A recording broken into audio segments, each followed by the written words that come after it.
Hi, Raul. I just want to say thank you so much for having this tournament. We're also excited to have you host it here. Is this your first year? How many years have you been doing this? I've been running tournaments for 30 years. Wow, that's insane. Most of my tournaments were devised for the youth to try to keep them away from certain things like gangs and crime and street drugs. Yeah. I worked for the Board of Ed for a while, and then I went to the police department, and I coached handball for 30 years and track and field. That's phenomenal. And You are. These kids here that are older, I was their coach. That's amazing. Yeah, a lot of the people were saying that you were their coach, and that was like really, really cool to hear. And so when did you start playing handball?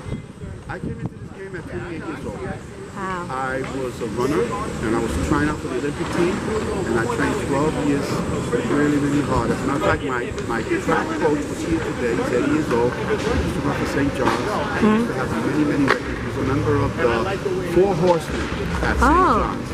And he was an incredible human being that kept me grounded. And because of him, I went into coaching later on, and then I went into play this game of handball at 28 years old. At 29, I became the 8th best player in the country, and at 30, I was Wow. And I was in the realm of great champions like Buddy Gant, Adrian Marquez, like Langston, who was here, who appeared here. Woo! 20 years. Sal Diaz was the guy that was standing there. Yeah, that's awesome. And so, you know, like you've seen this your whole life growing up, right? Probably. And first of all, I can't believe you started at 28. I'm looking at you like, okay, so that was just a few years ago. You look amazing. And like they were saying, like this is honestly, this sport, I can really tell you, it is really the fountain of youth. You can tell everybody looks so young. It's crazy. So, what are your local parks, or what was your first park in? I started out originally Bushwood Projects on Handball and Flushing Avenue. We had an incredible amount of players. The number one player there, his name was Carlos Lozana, who was the original Iceman. He used to play with shoes, long pants, long sleeve shirts. You guys hear that? He tortured me 10 games a day. What? And then when I finally won one, and I started to win more than one, he took me to West Fork, and I made West Fork my home. Wow. And I played in all the tournaments. I played in hundreds of tournaments. I won more than 40 senior tournaments. And about 2 years ago, I got into the Hall of Fame by the blessing of God. I heard. Congratulations. Thank you. Me, Buddy Gannon, and Adrian Marquez. Wow, that's phenomenal. It is. And are you a lefty or righty? I'm right-handed, but as I progressed in the game, I noticed that people pick on your weak hand. Yes. So I became left-handed. What? I trained really hard to do that by throwing the ball, by serving, by underhand hooking it, you know. And they couldn't pick on my left anymore. I love that. And what's your best shot? My best, I had an incredible A serve that I could score like 7, 8 points in a row. Or if the ball was in front of me, I would go overhand and drop it down like this, and it would just stop. But that was a low percentage shot. I guess my best thing was to serve. And also because I ran track, I could outrun people. I love that. And I hear that learning to serve is one of the basics that you should definitely learn from day one. Is try to be your best. Like learn, like get to your best at serving, and then learn other. What do you call them? Other strategies. Yes. Sorry, I don't know the language so well, guys. But you see, as a coach, as a level A player, as somebody who's been running tournaments for 30 years and playing for many, many years, what is some great advice you can give for either kids starting out or people that do play, or like, you know, some good techniques or advice? I'm going to be honest about this. This is a poor man's sport. You cannot make a living out of this sport. Not yet. But unless these kids grow up respecting themselves, the game, and the people around them that they play with, they have to show some level of respect. Well, that's a huge value. Yes, it is, because people, sponsors come by all the time. Sponsors want to put their money in as a tax write-off, right? But at the same time, they don't want to take you as a kid who's cursing, smoking, drinking, hanging out, not going to school, put money into you because it's going to be a waste of time. Now, the moment that they find somebody like Nick Cruz, who's behind you right there, who's going to interview in a minute, I coach him, or somebody like that. Squiggy, even though Squiggy's a little older, if they find somebody like that, then they will put some money into it, like a sponsorship type. Yeah, even like with like Adidas or Nike or one of these companies that will do like some nice ads, commercials, clothing, sneakers, something cool. Yes. Now I'm here to try to help that happen. I'm actually in contact with these guys on the Adidas in George. He had promised to come in here, but then after we spoke, he had got some prior engagement. And I'm in contact with a lot of people. I had coached about 1,000 children in my time, and they grew up, that they have family, they have careers, have people that work all over the place. Sometimes I call them up, like today, you see these people here? Yeah. This would never happen. The older guys are here because I got on that phone and begged them to come down. Oh, yeah. And together, the young guys can see the respect that they carry. And love, yeah. Yes. Reggie Langston, Dave Melendez, Dave Rojas, Louis Vasquez. Wow. I mean, some of these guys, Billy the Kid is here. Billy the Kid was a champion at 14. At 17, he was unstoppable. And you have other guys here. Carlos Centeno, who holds the Buddha tournament in memory of his friend Buddha, yes. which is the kids that I coached into the game, into tournaments. He has the biggest handball tournament of the year. I hear about it. That's in Coney Island, right? Yes, in memory of Buddha, who was a kid that was here. Oh, wow. 13 years old, was hanging out with me, and he became phenomenal. And do you do your tournament in this court every year, or do you go to different ones? I do a tournament for them once or twice a year if I can afford it, because I'm living on a pension and there's not enough money. I'm retired. There isn't. And can I just tell you guys something?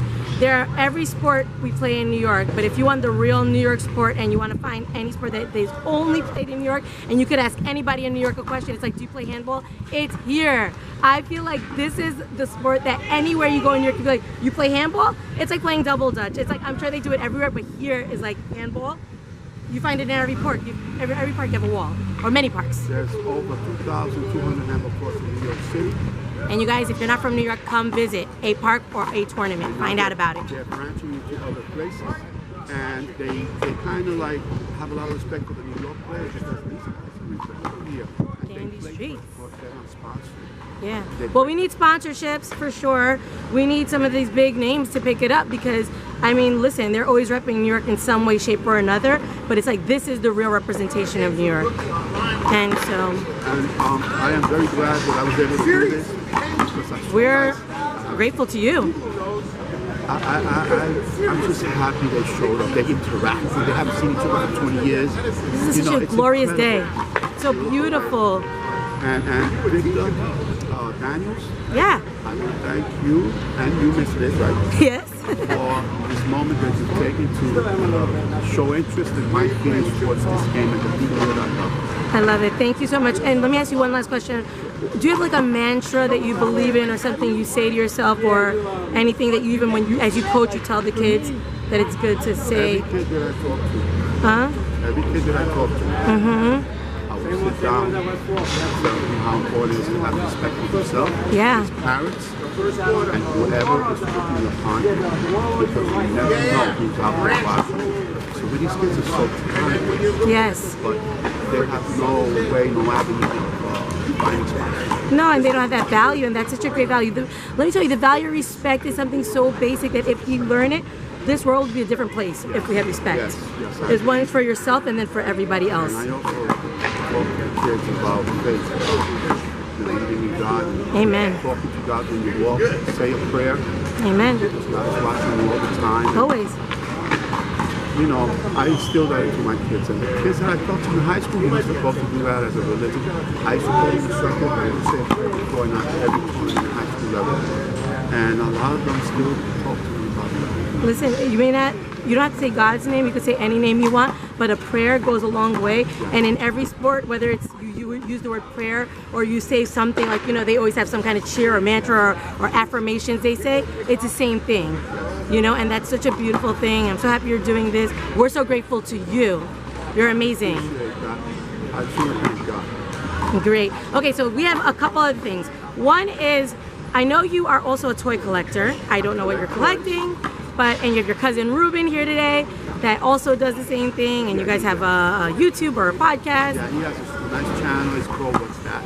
Okay. It's a little funny, but it has to do with a lot of special toys. Come, Ruben, come on and let's chat with you and Raul.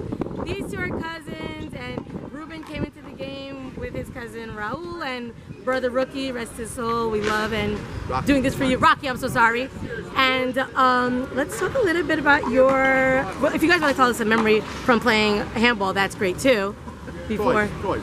like one together or whatever. Toys. Yeah. Okay, toys. I grew up not being as fortunate as many kids that see toy commercials on TV. Mom, can I have that? You'll get it. You'll get it soon. Next time. And as I grew up, I wasn't able to get certain of those toys. One day I went to a toy show in 1985 in Rockford, New Jersey. I saw all the toys I wanted as a kid. Yes. Some of them were quite expensive. So I started going to flea markets and acquiring them at flea markets. I'll take it, I'll hold it, I'll kiss it, I'll hug it, and I'll polish it and put it on the shelf. Like what kind of toys? 60s and 70s for me. Can you tell us some of the names, like so that I'm sure we all know them? $6 Million Man. Wow. What is that? The Knight Rider, Planet of the Apes, anything to do with monsters like Godzilla, Rodan, Frankenstein, So you guys have those, and Lost in Space. That's my favorite thing. and do you guys have the whole collection? Do you have it on a wall? Is it in a He room? has his own man cave type in his home, and I have my entire room filled wall to wall with all types of toys in the pack. It must be beautiful. Guys, we're gonna have to feature those walls one day. You'll see that. Sure. To be continued. Okay, continue. Tell us more. Obviously, we have both a passion for collecting toys and memorabilia. It's very nostalgic. It is. It brings back memories to those who encountered or interacted with those things in the past. Yeah. And when you present them, people say, "Oh my goodness, I had that." Yes, Right? yes, 100%. So that's what that show does. My son and myself each picked 3 different items, put them in a box. We don't know what each other picked. And then when we present them, we go into how we acquired them. What experience we had meeting the $6 million man. Lou Ferrigno's the whole, even Fonzie from Happy Meal, Right. you know. And the memories of either watching him or whatever you talk about. It's so nice. We washed them, then we put a piece together with the star and got a little memento, and people really gravitate to that. And then, of course, I put on a character, which I'm very comical. Silly. The love, when you have a love for your child, you'll do anything. Of course. So I present a comedic character in that series. I love that. And what's the name of it? It's called What's That? And it's under a Stereo Joe band umbrella. Okay. So my son is in a band called Stereo Joe. And part of that Stereo Joe umbrella contains the What's That episode. Is this in on YouTube? Yeah. Yes, Oh you my can God, find it that's on awesome. YouTube, you can find it on Facebook as well.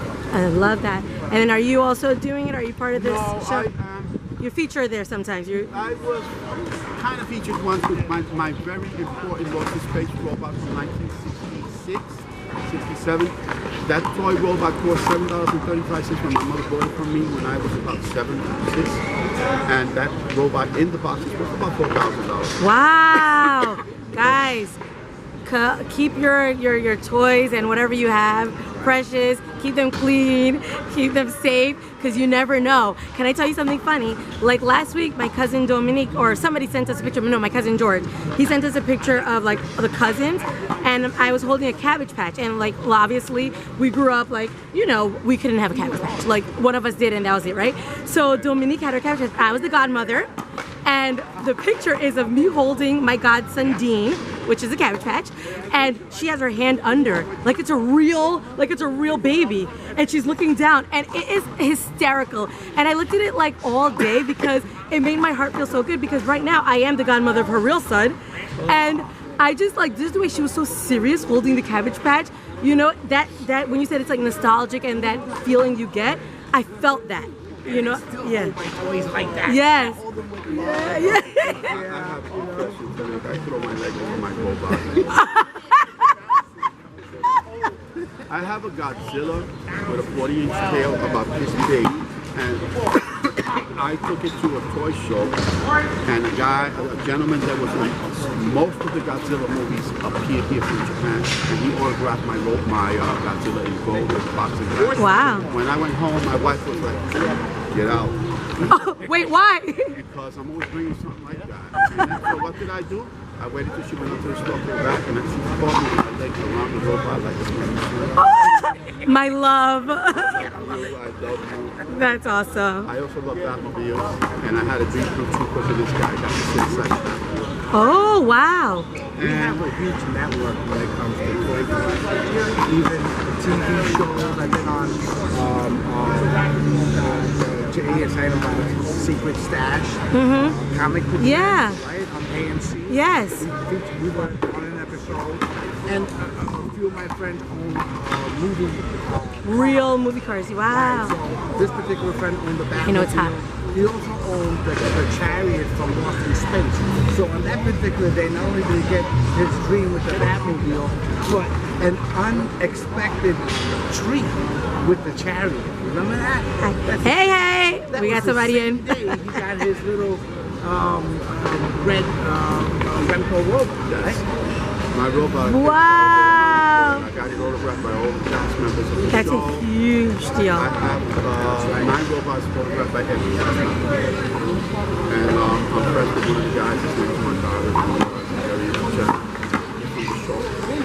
And when he sees me, he's going to be instead of treating me like my friend. Very, very kind. I like to treat him extremely well. Yeah. And guys, you know what? Honestly, the thing that I love about this is like, aside from handball being such a passion for you both, it's like the toy collecting. Like, you know, our lives, we don't have many years of our lives anyway, from the minute you're born to the minute you die. But the thing is, it's like when you find things you love, it makes the days in your life so much happy. Happy.